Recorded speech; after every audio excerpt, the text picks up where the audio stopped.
రాబోయే స్థానిక సంస్థల ఎన్నికల్లో ఇలా కాంగ్రెస్ పార్టీ జెండా ఎగరవేయడమే కాదు, అవకాశవాదులు ఎవడొచ్చినా గాని మన అడ్డం బండైనా గాని మన అడుగు పెట్టనీయమని చెప్పి అంటున్నా. ఇది మా హక్కే అంటున్నాను. మా 10 ఏళ్ల శ్రమకు ఫలితం పొందబోతాం. రేపు మా 10 ఏళ్ల శ్రమకు ఫలితం అని చెప్పి అంటున్నా.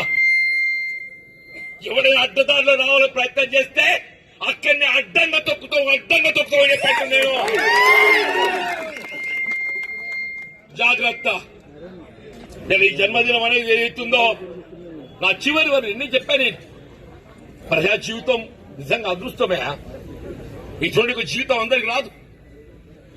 ఇటువంటి జీవితం అందరికి రాదు. నన్ను అంటారు అందరూ, అరే ఇది ఏం సార్ కాంగ్రెస్ వచ్చి కూడా మనకి కష్టాలు ఏంటంటే, అరే నాన్న కష్టాలలోనే మనకు గుర్తింపు వస్తుంది.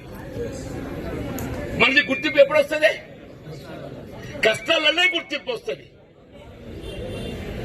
సుఖంలో ఎవడు గుర్తిస్తాడే? ఏమో కష్టాలలో ఉన్నాం కాబట్టే జనం మనం గుర్తిస్తుంది.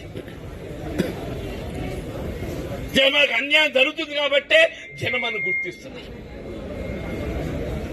తప్పకుండా ఇవాళ ఏదైతుందో నేను చెప్పా, పాండవుల అజ్ఞాత వాసం ముగిసేదైతుందో మళ్ళీ రాజ్యాధికారం ఏ విధంగా చేజిక్కించుకున్నారో ఇలా మనం కూడా ఏదైతుందో ఈ స్థానిక సంస్థల ఎన్నికలతో మన అజ్ఞాత వాసం ముగియబోతున్నది.